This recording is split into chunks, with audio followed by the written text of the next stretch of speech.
Baik, Assalamualaikum warahmatullahi wabarakatuh. Selamat malam. Perkenalkan nama saya Ahmad Zulkifli, NIM 2602623283. Di sini saya akan menyampaikan hasil analisis saya terkait dengan ujian dari digital business dan transformation. Mungkin saya izin share screen untuk lebih mudah dalam memandu hasil analisis saya.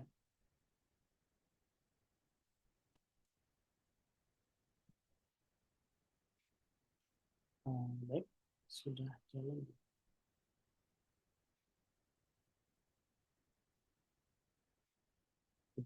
Baik.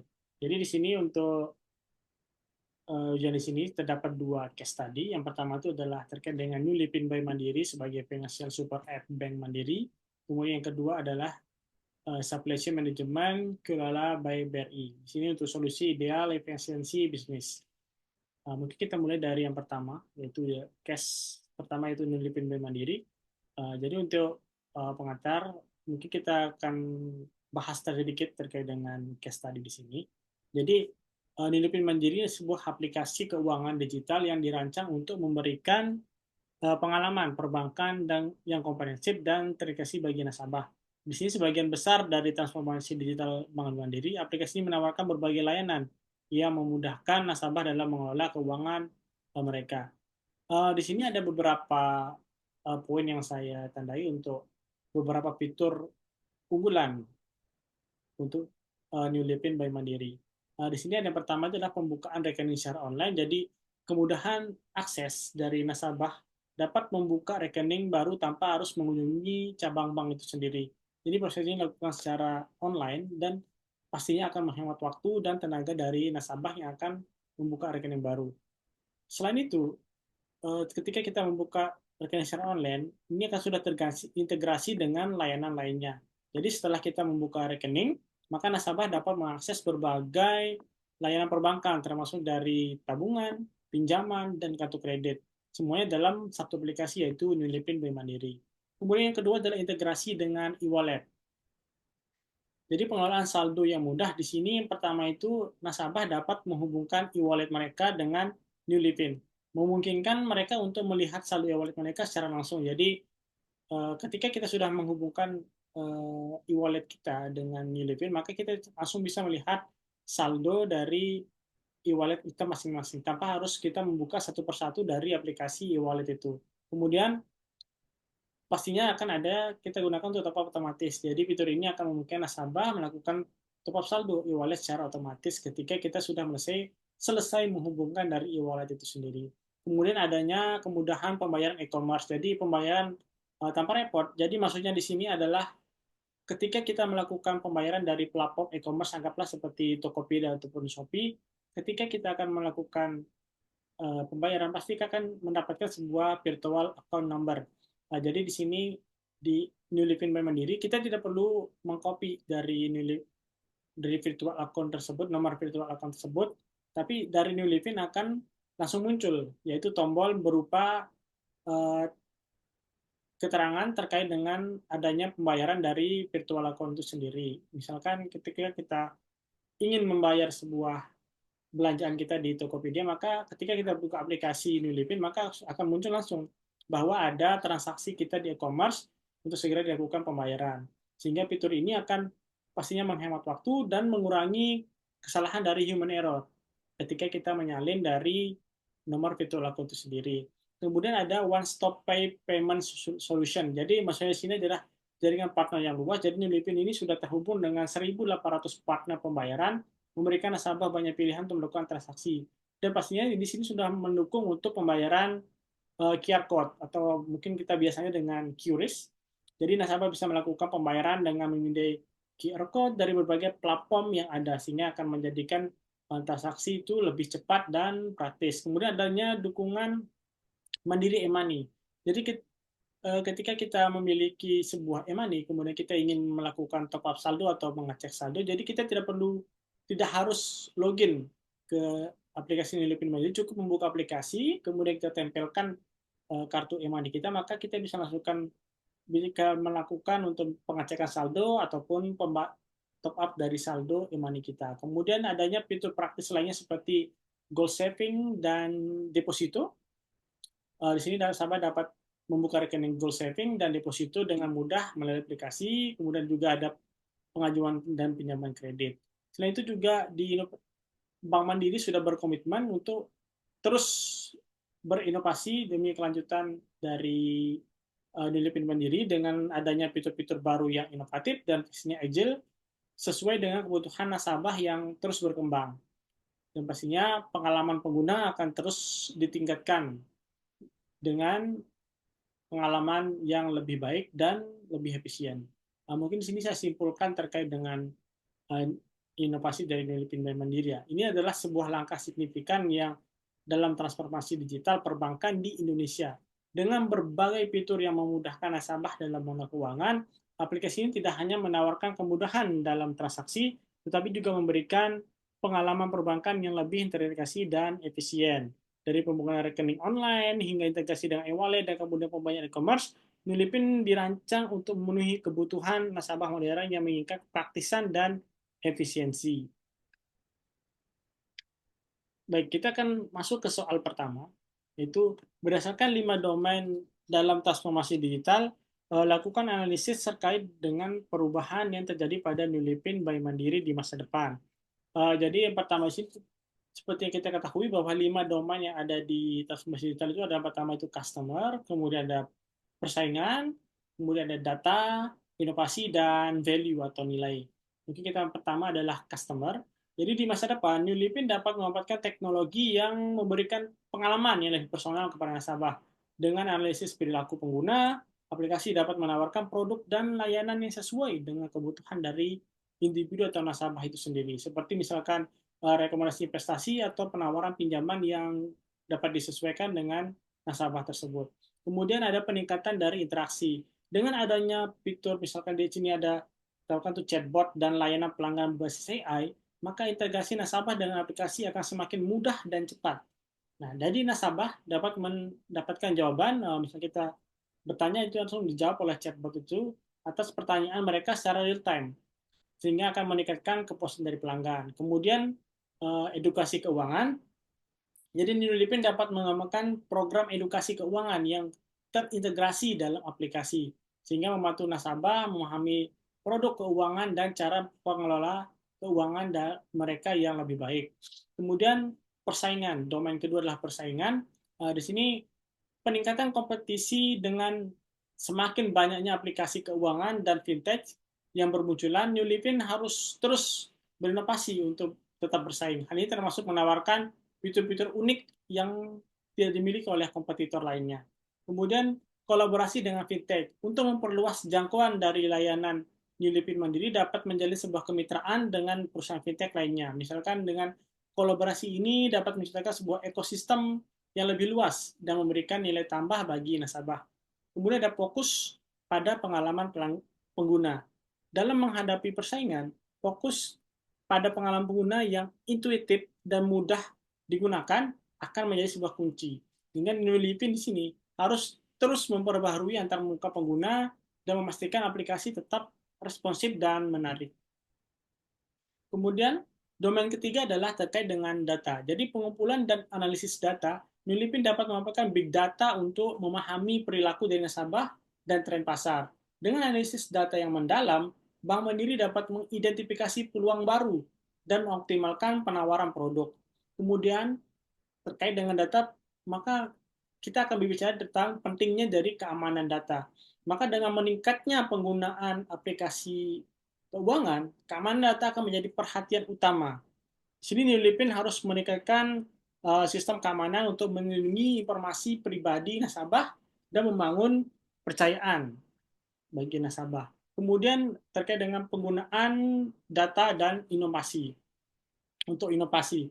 Jadi data yang dikumpulkan dapat digunakan untuk mengembangkan produk yang baru yang lebih relevan dengan kebutuhan dari nasabah. Seperti produk misalkan investasi yang sesuai dengan profil risiko dari pengguna atau nasabah itu sendiri. Kemudian domain keempat terkait dengan inovasi. Di sini pengembangan fitur baru. Nilipin harus terus berinovasi, pastinya dengan menambahkan fitur-fitur baru yang memudahkan transaksi dan pengelolaan keuangan. Misalkan di sini fitur analisis. seperti pengeluaran dan perencanaan keuangan yang lebih canggih. Mungkin di sini kita ambil sampel contohnya misalkan di aplikasi Jago ya. Di sana kita bisa menambahkan tadi kantong-kantong untuk pengeluaran dan perencanaan keuangan. Seperti itu. Kemudian adopsi teknologi baru. Jadi mengintegrasikan teknologi terbaru seperti misalkan blockchain untuk keamanan, transaksi ataupun AI untuk analisis data dapat memberikan sebuah keunggulan kompetitif. Jadi teknologi ini dapat meningkatkan efisiensi operasional dan pengalaman dari pengguna. Kemudian inovasi dalam layanan. Nilipin dapat memperkenalkan layanan baru seperti misalkan investasi otomatis atau robo advisory yang memungkinkan nasabah untuk investasi dengan lebih mudah dan terjangkau. Mungkin di sini kita contohkan seperti di Bibit ya, terkait dengan investasi otomatis atau rekomendasi dari robo. Kemudian domain terakhir adalah value atau nilai. Jadi di sini kita akan memerlukan untuk peningkatan nilai bagi nasabah. Dengan terus berinovasi dan menawarkan layanan yang relevan, maka Nilipin dapat meningkatkan nilai yang diberikan kepada nasabah. Hal ini akan menciptakan loyalitas dan meningkatkan retensi dari nasabah. Kemudian model bisnis yang berkelanjutan. Jadi Nilipin perlu mengembangkan model bisnis yang berkelanjutan dengan fokus pada tanggung jawab sosial dan lingkungan. Mestinya ini dapat mencakup produk keuangan yang mendukung investasi yang berkelanjutan atau program CSR yang melibatkan nasabah seperti itu. Kemudian menciptakan ekosistem nilai dengan mengintegrasikan berbagai layanan keuangan dan non keuangan, maka New Living dapat menciptakan ekosistem nilai yang lebih besar bagi nasabah, menjadikan aplikasi ini sebagai pusat pengelolaan dari keuangan mereka.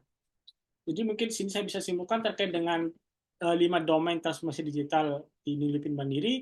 Jadi di masa depan akan sangat dipengaruhi oleh 5 domain di sini dengan fokus pada pelanggan, inovasi, dan pemanfaatan data, maka New Living dapat terus beradaptasi dengan perubahan pasar dan kebutuhan nasabah.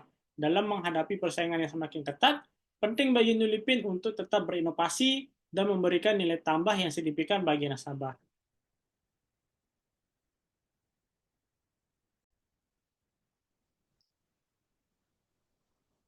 Baik, kita lanjutkan ke bagian kedua terkait soal nomor 2. Di sini menurut Anda penerapan strategi CRM untuk Lipin Mandiri yang bagaimana dapat dilakukan untuk mengintegrasikan CRM dengan sistem pemasaran, hubungan antar pelanggan, serta strategi CRM yang bagaimana dapat membantu perusahaan untuk memahami pelanggan dan memberikan layanan yang lebih baik. Baik di sini mungkin pertama itu terkait dengan strategi relationship management atau CRM. Di sini ada beberapa tahapan yang saya buat. Yang pertama itu terkait dengan kualitas data pelanggan, kemudian segmentasi pelanggan, personalisasi layanan, layanan pelanggan yang responsif, program loyalitas dan penghargaan, kemudian edukasi dan pemberdayaan pelanggan, dan inovasi yang berkelanjutan. Baik yang pertama di sini terkait dengan pengumpulan dan analisis data pelanggan. Jadi data terintegrasi pertama itu mengumpulkan data dari berbagai saluran interaksi seperti aplikasi, website, dan media sosial. Data ini mencakup terkait dengan informasi demografis, perilaku transaksi, dan preferensi produk. Kemudian ada analisis data. Di sini menggunakan suatu alat analisis untuk menggali wawasan dari data yang dikumpulkan. Data yang dikumpulkan maksudnya di sini adalah dari informasi demografis, perilaku transaksi, dan preferensi produk. Dengan analisis yang mendalam, maka perusahaan dapat memahami pola perilaku pelanggan, tren penggunaan, dan kebutuhan spesifik dari nasabah itu sendiri. Kemudian yang kedua adalah terkait dengan segmentasi pelanggan. Jadi klasifikasi berdasarkan karakteristik. Pengelompokan pelanggan berdasarkan kriteria tertentu seperti misalkan usia, lokasi, perilaku transaksi, dan preferensi produk. Segmentasi ini memungkinkan perusahaan untuk menyesuaikan penawaran dan komunikasi dengan kebutuhan masing-masing kelompok. Kemudian penawaran yang disesuaikan. Di sini dengan segmentasi yang tepat, maka perusahaan dapat menawarkan produk dan layanan yang lebih relevan bagi setiap kelompok pelanggan. Kemudian yang ketiga adalah terkait dengan personalisasi layanan. Jadi di sini kita bisa merekomendasikan produk, menggunakan data pelanggan untuk memberikan rekomendasi produk yang sesuai dengan riwayat transaksi dan preferensi nasabah. Di sini misalkan jika seorang nasabah sering menggunakan layanan wallet, maka kita dari aplikasi dapat merekomendasikan misalkan produk investasi yang relevan seperti itu. Misalkan dia investasi di misalkan di saham Oppo seperti itu. Kemudian ada pengalaman yang disesuaikan, jadi menyediakan pengalaman pengguna yang dipersonalisasi dalam aplikasi seperti tampilan dashboard yang menampilkan informasi yang paling relevan bagi nasabah. Kemudian layanan pelanggan yang responsif. Jadi dukungan dari multi channel mengintegrasikan sistem CRM dengan berbagai saluran layanan pelanggan seperti chatbot, email, dan telepon. Ini memungkinkan nasabah untuk mendapatkan bantuan dengan cepat dan efisien.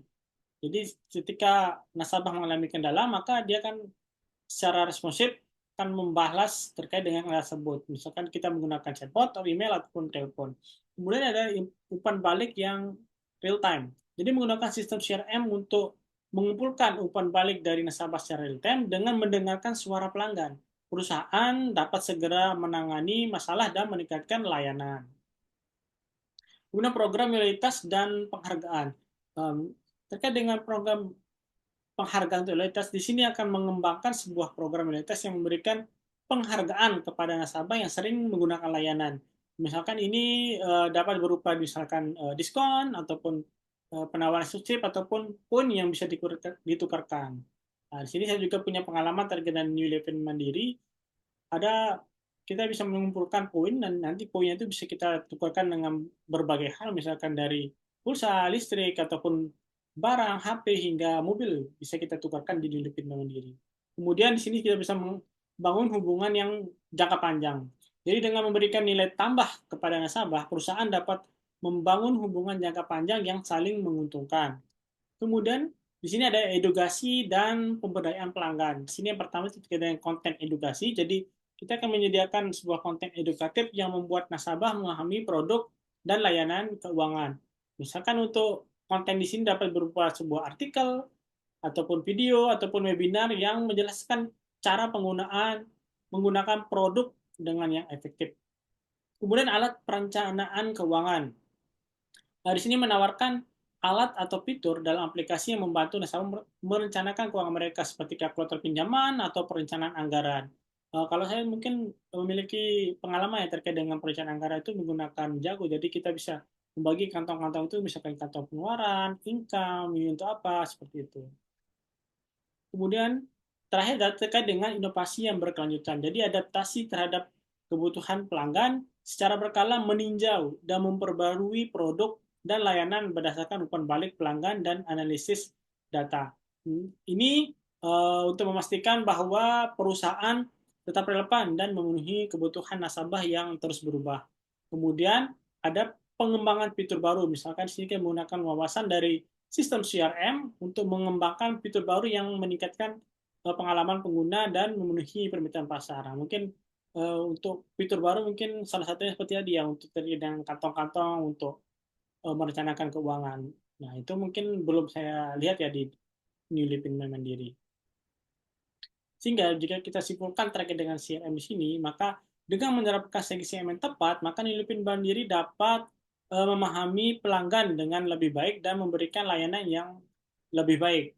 Pengumpulan dan analisis data, segmentasi pelanggan persentase layanan, serta dukungan pelanggan yang responsif adalah kunci untuk meningkatkan kepuasan dan loyalitas dari nasabah. Baik, kita akan masuk ke soal nomor 3.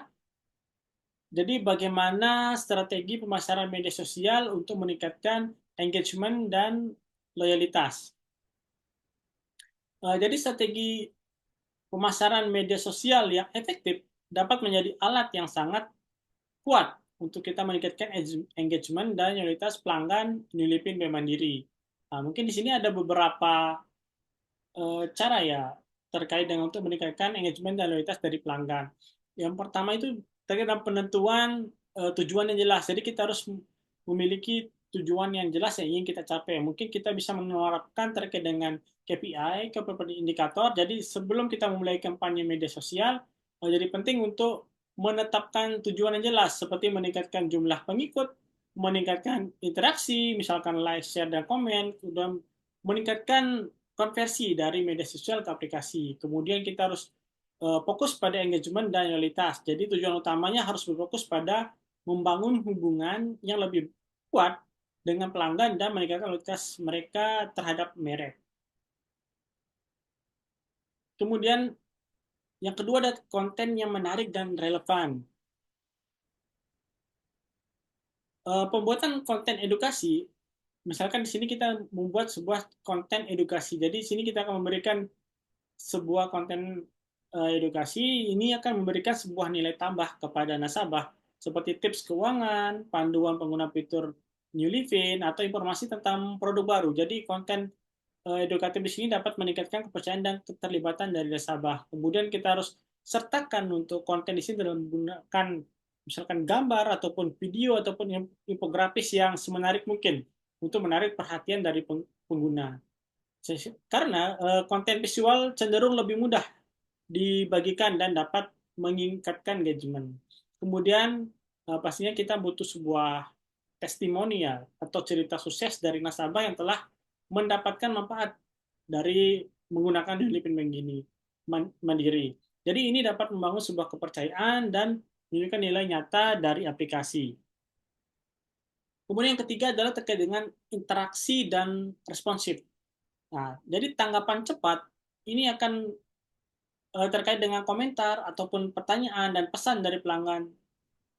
Dengan kita balas secara cepat atau memberikan tanggapan yang cepat, maka ini akan menjadi sebuah eh, apa ya, sebuah hal yang akan meningkatkan kepedulian dari nasabah dan meningkatkan dari loyalitas dari nasabah itu sendiri.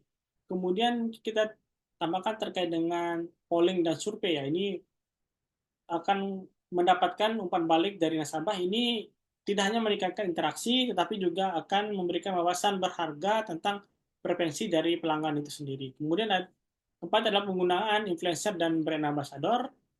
Di sini kita bisa berkolaborasi dengan influencer, yaitu bekerja sama dengan influencer yang memiliki audiens yang relevan untuk mempromosikan New Livin. Jadi influencer di sini akan membantu kita dalam menjangkau audiens yang lebih luas dan memberikan kredibilitas pada merek kita. Kemudian untuk yang program brand ambassador, di sini kita bisa mengembangkan program di mana nasabah yang loyal dapat menjadi duta merek dari New Livin Mandiri. Mereka dapat membagikan pengalaman, mereka menggunakan New Livin di media sosial yang dapat menarik lebih banyak pengguna baru. Kemudian di sini ada konten dan giveaway.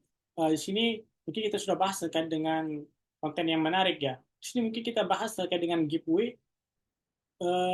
Kontes kontes bukan konten. Jadi penyelenggaraan kontes di sini maksudnya untuk melibatkan pengguna berpartisipasi seperti berbagi pengalaman, menggunakan Livin atau membuat konten kreatif dari setiap nasabah gitu. Kemudian ada giveaway juga, misalkan kita menawarkan hadiah menarik bagi nasabah yang berpartisipasi dalam kampanye media sosial. Sehingga ini akan mendorong lebih banyak orang yang terlibat dan berbagi konten terkait dengan New Livin Bank Mandiri. Kemudian di sini menggunakan iklan berbayar. Di sini kita bisa menggunakan iklan berbayar di platform misalkan di media sosial untuk menjangkau audiens yang lebih luas. Kemudian di sini ada terakhir ada analisis penyesuaian strategi. Jadi kita harus memonitoring kinerja kita secara rutin, yaitu analisis kinerja kampanye media sosial kita menggunakan alat analitik. Di sini kita bisa memantau metrik seperti engagement rate, reaction, dan konversi untuk memahami apa yang berhasil dan apa yang perlu diperbaiki. Kemudian kita akan menyesuaikan dari strategi. Jadi berdasarkan analisis, sesuaikan strategi pemasaran media sosial untuk meningkatkan efektivitas. Sehingga fleksibilitas dalam strategi akan membantu dalam merespon perubahan tren dan preferensi dari pelanggan. Sehingga ketika kita sudah menerapkan ketujuh dari strategi media sosial ini, maka New Livin Mandiri dapat meningkatkan engagement dan loyalitas dari pelanggan. Konten yang menarik, interaksi yang responsif, kolaborasi dengan influencer, serta pengguna iklan yang berbayar adalah beberapa cara yang dapat kita gunakan untuk mencapai tujuan ini. dengan fokus pada memberikan nilai tambah kepada nasabah dan membangun hubungan yang kuat, maka Nilipin dapat menciptakan komunitas yang loyal dan terlibat, yang pada gilirannya akan mendukung pertumbuhan bisnis yang berkelanjutan. Baik, kita akan masuk ke soal nomor 4. Jadi bagaimana pemanfaatan AI dalam analisis data untuk membantu Nilipin by Mandiri. Jadi di sini ada beberapa proses yang terkait dengan AI. Yang pertama mungkin pemanfaatan AI dalam analisis data dapat memberikan sebuah keuntungan yang signifikan bagi Nilipin by Mandiri dalam menginovasi kebutuhan pelanggan dan menghadapi persaingan di industri perbankan digital. Mungkin yang pertama di sini ada analisis data pelanggan yang mendalam.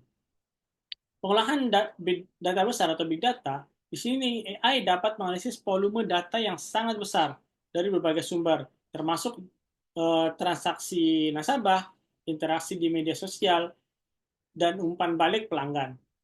Kemudian di sini kita juga bisa mengidentifikasi terkait dengan pola dan tren. Jadi algoritma machine learning dapat kita gunakan untuk mengidentifikasi pola dan tren dalam data pelanggan. Misalnya AI dapat mendeteksi perubahan dalam perilaku pengeluaran nasabah atau preferensi dari produk yang dapat membantu dalam penyesuaian penawaran layanan, misalkan seperti itu. Kemudian yang kedua terkait dengan personalisasi layanan. Jadi rekomendasi produk yang sesuai dengan menggunakan AI, Newlipin Mandiri dapat memberikan rekomendasi produk yang lebih relevan kepada nasabah berdasarkan riwayat transaksi dan preferensi mereka. Misalkan di sini seorang nasabah sering menggunakan layanan e-wallet, maka aplikasi dapat merekomendasikan produk investasi yang sesuai seperti itu. Kemudian ada pengalaman pengguna yang dipersonalisasi. Jadi AI di sini dapat kita membantu menciptakan pengalaman pengguna yang lebih personal dalam aplikasi, seperti misalkan tampilan dashboard atau memberikan konten yang relevan berdasarkan minat dari nasabah. Kemudian selanjutnya ada analisis sentimen dan umpan balik pelanggan. Jadi analisis sentimen di sini AI dapat digunakan untuk menganalisis sentimen dari umpan balik pelanggan media sosial, ulasan, dan survei. Jadi dengan kita memahami berbagai nasabah merasa tentang produk dan layanan, maka Nilipin dapat mengidentifikasi area yang perlu diperbaiki dan mengembangkan strategi yang lebih baik. Kemudian deteksi masalah secara proaktif. Jadi dengan menganalisis umpan balik secara real time, AI dapat membantu Nilipin mendeteksi masalah yang mungkin dihadapi nasabah sebelum menjadi isu yang besar, memungkinkan perusahaan untuk mengambil tindakan cepat seperti itu. Kemudian ada terkait dengan prediksi kebutuhan dari pelanggan. Jadi sini ada model prediktif, kita menggunakan algoritma prediktif, yaitu Nilipin dapat memprediksi kebutuhan nasabah di masa depan berdasarkan historis. Misalkan di sini jika data menunjukkan bahwa nasabah tertentu cenderung membutuhkan pinjaman pada waktu tertentu, maka aplikasi dapat memberikan penawaran pinjaman sebelum nasabah mencarinya. Kemudian segmentasi dinamis. Jadi AI dapat membantu dalam segmentasi pelanggan yang lebih dinamis, di mana kelompok nasabah dapat berubah berdasarkan perilaku terbaru. Jadi ini memungkinkan Newlivin untuk menyelesaikan strategi pemasaran dan penawaran produk secara lebih efektif. Kemudian di sini ada peningkatan efisiensi operasional. Jadi yang pertama itu adalah otomatisasi proses. Jadi di sini AI dapat digunakan untuk mengautomasi proses analisis data, mengurangi waktu dan sumber daya yang diperlukan untuk mendapatkan wawasan dari data. Jadi ini akan memungkinkan tim untuk fokus pada strategi dan mengambil keputusan yang lebih strategis. Kemudian ada chatbot dan layanan pelanggan. Jadi sini kita akan integrasikan AI dalam bentuk chatbot dapat meningkatkan layanan pelanggan dengan memberikan jawaban cepat atas pertanyaan umum, mengurangi beban kerja tim layanan pelanggan, dan pastinya meningkatkan kepuasan dari nasabah. Kemudian ada menghadapi persaingan di industri perbankan digital. Jadi sini kita bisa analisis kompetitor. Jadi AI dapat digunakan untuk menganalisis data kompetitor termasuk penawaran produk, strategi pemasaran, umpan dan umpan balik pelanggan. Sehingga dengan wawasan tersebut, New Lipin dapat mengidentifikasi kekuatan dan kelemahan kompetitor serta menyesuaikan strategi mereka untuk tetap bersaing. Kemudian ada inovasi produk pastinya dengan memahami tren pasar dan kebutuhan pelanggan melalui analisis data yang didorong oleh AI, maka New Lipin dapat mengembangkan produk dan layanan baru yang lebih inovatif dan sesuai dengan permintaan pasar. Maka jika kita simpulkan terkait dengan penggunaan AI di sini, maka pemanfaatan AI dalam analisis data memberikan New Lipin by Mandiri alat yang kuat untuk memahami kebutuhan pelanggan dan menghadapi persaingan di industri perbankan digital. Itu. Dengan kemampuan untuk menganalisis data yang besar atau big data, kemudian memberikan rekomendasi yang dipersonalisasi dan memberikan kebutuhan pelanggan, maka AI dapat membantu perusahaan dalam menciptakan pengalaman yang lebih baik bagi nasabah dan meningkatkan efisiensi operasional pastinya. Baik, itu sekian terkait dengan New Lipin Mandiri, maka kita akan lanjutkan terkait dengan case kedua, yaitu Supply Chain Management Kelola by BRI, solusi ideal efisiensi bisnis. Baik, oke, kita rangkum terkait dengan supply chain management kelola by BRI ya. Yang pertama itu di era digital yang serba cepat ini ya, perusahaan dihadapkan pada tantangan untuk memenuhi permintaan pasar yang terus berubah. Ketidakakuratan dalam perkiraan pengiriman produk dapat menyebabkan kerugian finansial yang signifikan. Oleh karena itu, di sini pengelolaan rantai pasokan yang efisien dapat menjadi sangat penting. Maka kalau BRI ini menghadirkan solusi yang sangat inovatif ya untuk pengelolaan rantai pasokan yang lebih efektif, efisien melalui fitur supply chain management. Jadi ketika kita menggunakan kelola BRI, apa sih benefit yang akan kita dapatkan? Jadi benefit dari ketika kita sudah efektif dan efisienkan dari supply chain management ini, maka kita akan mendapatkan sebuah meningkatkan responsivitas. Jadi memastikan produk itu tersedia sesuai dengan permintaan pasar, kemudian mengurangi biaya atau efisiensi. Di sini akan mengoptimalkan proses untuk mengurangi biaya operasional. Kemudian meningkatkan kualitas layanan, sehingga di sini akan memberikan layanan yang lebih baik kepada pelanggan. Nah, kemudian apa sih fitur unggulan yang ada di kelola BRI? Pertama itu adalah real-time inventory tracking. Jadi di sini itu akan menghindari kelebihan atau kekurangan stok, mengoptimalkan pengadaan barang berdasarkan permintaan aktual, kemudian meningkatkan akurasi dalam perencanaan produksi. Kemudian supplier collaboration platform. Jadi kolaborasi yang baik dengan pemasok sangat penting dalam SMB. Maka fitur ini akan memungkinkan kita untuk komunikasi yang lebih baik antar perusahaan dan pemasok, kemudian pertukaran informasi yang cepat dan efisien, kemudian penyelesaian masalah yang lebih cepat, sehingga mengurangi risiko dari keterlambatan. Kemudian ada end-to-end traceability, yaitu kemampuan untuk melacak produk dari pengadaan hingga distribusi, memberikan transparansi yang lebih besar. Di sini, apa sih manfaatnya dari end-to-end traceability di sini? Itu pertama itu memudahkan identifikasi masalah dalam rantai pasokan. Kemudian meningkatkan kepercayaan pelanggan dengan memberikan informasi yang jelas tentang asal-usul produk, mematuhi regulasi dan standar industri yang mengharuskan pelacakan dari produk. Kemudian ada invoice and payment integration.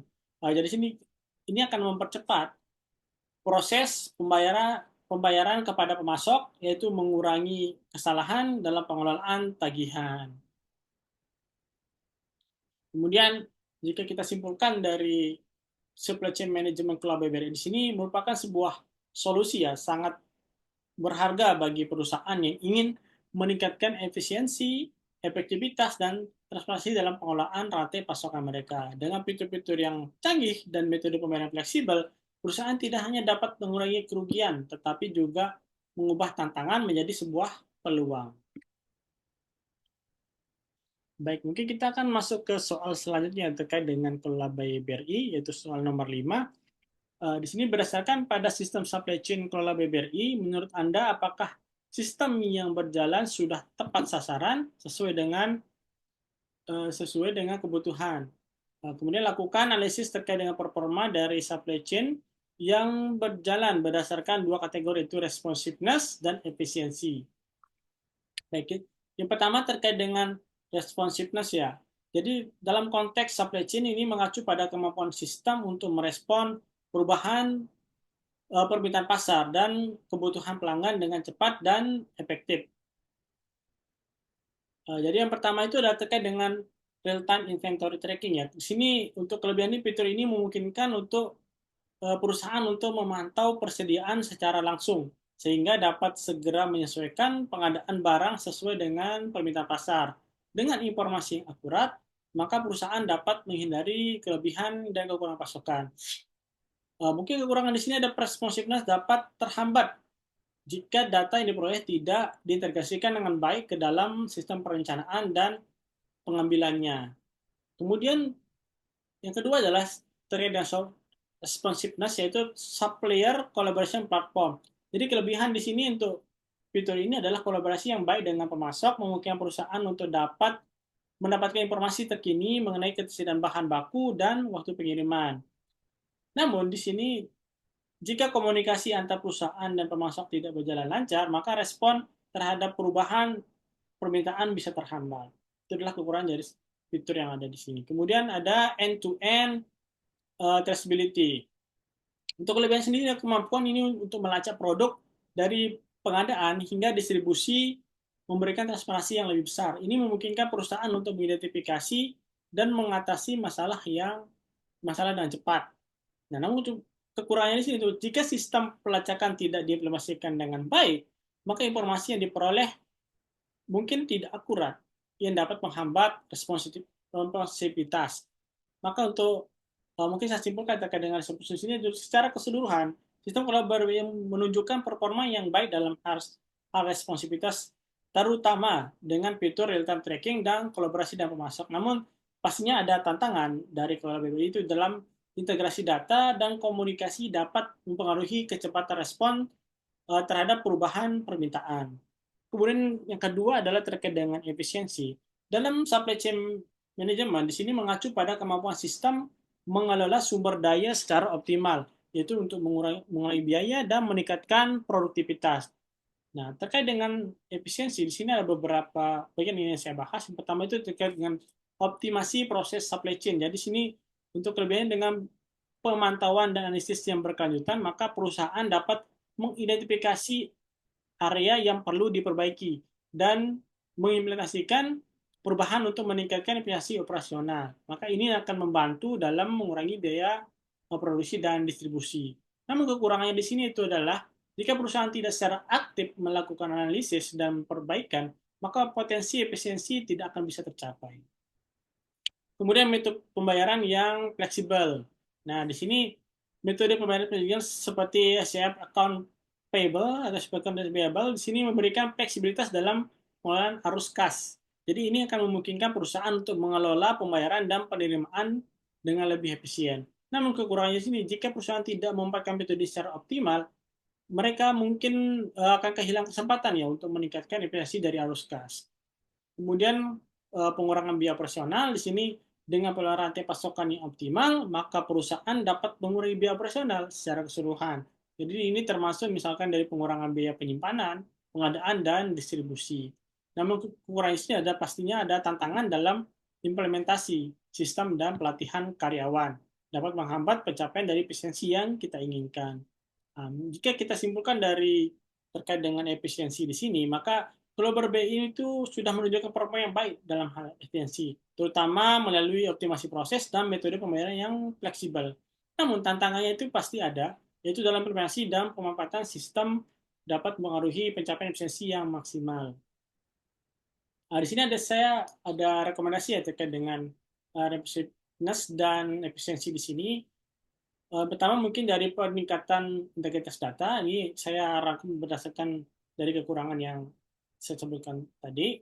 Sini yang pertama itu terkait dengan peningkatan integrasi data, jadi memastikan bahwa semua data dari berbagai fitur terintegrasi dengan baik untuk mendukung pengambilan keputusan yang lebih cepat dan akurat. Kemudian ada pelatihan dan pengembangan karyawan, memberikan pelatihan dan kepada karyawan tentang penggunaan sistem dan fitur yang ada, maka memaksimalkan potensi, efisiensi, dan responsivitas. Kemudian ada peningkatan komunikasi dengan pemasok, jadi membangun saluran komunikasi yang lebih baik dengan pemasok untuk memastikan informasi yang akurat dan terkini, sehingga respon terhadap perubahan permintaan dapat dilakukan dengan cepat. Kemudian analisis berkala, melakukan analisis berkala terhadap performa supply chain untuk mengidentifikasi area yang perlu diperbaiki dan mengimplementasikan perubahan yang diperlukan. Baik, kemudian kita akan ke soal nomor 6 atau soal terakhir. Jika Anda diminta untuk mengubah sistem supply chain kelola BBRI, maka transformasi digital apa yang akan diusulkan? Silakan dijelaskan berproses dan teknologi industri 4.0 yang diusulkan. Baik, untuk yang pertama mungkin saya mengusulkan terkait dengan implementasi Internet of Things atau IoT. Jadi untuk teknologi IoT di sini teknologi yang menghubungkan antara perangkat fisik ke internet. Jadi memungkinkan pengumpulan dan pertukaran data secara real time. Nah, dalam konteks cloud BBRI, IoT dapat diterapkan untuk meningkatkan visibilitas dan kontrol dalam rantai pasokan. Mungkin di sini yang pertama itu terkait dengan prosesnya itu adalah sensor dan perangkat IoT. Jadi kita harus memasang sensor dulu pada produk dan peralatan di seluruh rantai pasokan, mulai dari pengadaan bahan baku hingga distribusi ke konsumen. Jadi sensor ini akan memantau dari misalkan kita pantau kondisi produk, misalkan seperti suhu, kelembaban, dan lokasi secara real time. Kemudian ada pengumpulan data. Jadi data yang dikumpulkan dari sensor akan dikirim ke platform kelola BBRI, memungkinkan perusahaan untuk memantau status produk dan peralatan secara langsung. Kemudian ada analisis data. Jadi kita akan menggunakan analitik data untuk mengidentifikasi pola dan tren dalam rantai pasokan. Di sini misalkan kita jika sensor menunjukkan bahwa suhu produk tidak sesuai, maka perusahaan dapat segera mengambil tindakan untuk mencegah kerusakan dari peralatan atau barang tersebut. Maka di sini ada manfaat dari penggunaan aplikasi IoT. Yang pertama dia visibilitas yang lebih baik dengan informasi yang real time, maka perusahaan dapat mengawasi setiap tahap dalam rantai pasokan, meningkatkan kemampuan untuk merespon masalah lebih cepat.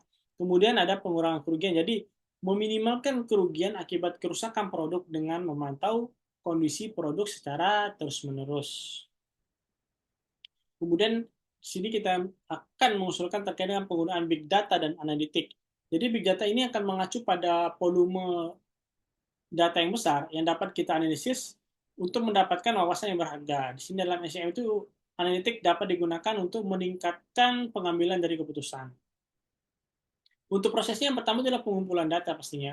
Jadi kumpulan data yang dari berbagai sumber termasuk transaksi penjualan, data pelanggan, dan informasi dari sensor IoT sudah kita bahas sebelumnya yang ada pada peralatan. Kemudian dilanjutkan dengan analisis prediktif. Jadi kita akan menggunakan algoritma analitik untuk memprediksi permintaan produk di masa depan berdasarkan data historis dan tren pasar. Kemudian kita akan mengoptimasi dari rantai pasokan. Berdasarkan analisis, perusahaan dapat mengoptimalkan pengadaan, produksi, distribusi untuk memenuhi permintaan dengan lebih baik. Kemudian untuk manfaatnya sendiri adalah perencanaan yang lebih akurat. Dengan analisis prediktif, perusahaan dapat mengurangi resiko kelebihan atau kekurangan stok. Kemudian pengambilan keputusan yang lebih bijak atau lebih baik. Data yang dianalisis memberikan wawasan yang lebih dalam pengambilan keputusan yang strategis. Kemudian selanjutnya ada otomasi dan robotika. Jadi ini kita akan gunakan untuk meningkatkan efisiensi operasional dalam rantai pasokan, terutama proses pengadaan dan distribusi. Jadi untuk prosesnya sendiri adalah robot akan pengambilan dan penyimpanan. Jadi implementasi robot di sini untuk mengambil dan menyimpan barang di gudang. Robot ini dapat bekerja secara otomatis untuk mengurangi waktu dan tenaga kerja yang diperlukan. Kemudian ada sistem manajemen gudang otomatis, jadi kita akan menggunakan perangkat lunak untuk mengelola inventaris secara otomatis, termasuk dari pemantauan stok, pengaturan ulang otomatis ketika persediaan menipis. Jadi ini sudah akan bekerja sendiri. Kemudian untuk manfaat sini ada penting, pertama itu meningkatkan efisien. Jadi automasi mengurangi waktu yang diperlukan untuk menyelesaikan tugas-tugas rutin, sehingga memungkinkan karyawan untuk fokus pada tugas yang lebih strategis. Kemudian ada pengurangan biaya tenaga kerja. Jadi dengan mengurangi ketergantungan pada tenaga kerja manual, maka perusahaan dapat mengurangi biaya operasional itu sendiri. Kemudian di sini kita akan integrasi kecerdasan buatan AI dan machine learning. Mungkin saya kelewat tadi. Ya ini dia. Kecerdasan buatan AI dan machine learning. Jadi AI dan machine learning sini dapat kita gunakan untuk meningkatkan efisiensi dan responsivitas dalam pengelolaan rantai pasokan. Nah, untuk prosesnya sendiri adalah itu analisis data. Di sini kita akan gunakan algoritma machine learning untuk menganalisis data dari berbagai sumber dan mengidentifikasi pola yang mungkin tidak terlihat oleh manusia. Kemudian ada optimasi proses. Jadi di sini AI dapat kita gunakan untuk mengoptimalkan rute pengiriman, memprediksi permintaan, dan mengelola inventaris secara lebih efisien. Kemudian untuk manfaatnya sendiri adalah pengambilan keputusan yang lebih cepat. Jadi AI dapat memberikan rekomendasi berdasarkan data yang dianalisis, memungkinkan perusahaan untuk mengambil keputusan yang lebih cepat dan tepat. Kemudian peningkatan responsivitas dengan kemampuan untuk memprediksi perubahan permintaan, perusahaan dapat lebih cepat menyesuaikan dari strategi mereka. Nah, berdasarkan usulan dari rekomendasi saya sebelumnya, jadi kita bisa simpulkan untuk transformasi digital dalam supply chain management Cloud BBRI dapat memberikan teknologi industri 4.0 dapat memberikan banyak manfaat, termasuk meningkatkan efisiensi, responsivitas, dan transparansi. Dengan mengimplementasikan IoT, Big Data, automasi, blockchain, dan AI, maka perusahaan dapat mengoptimalkan proses rantai pasokan mereka, mengurangi biaya, dan meningkatkan kepuasan pelanggan. Baik, sekian dari saya. Assalamualaikum warahmatullahi wabarakatuh. Terima kasih.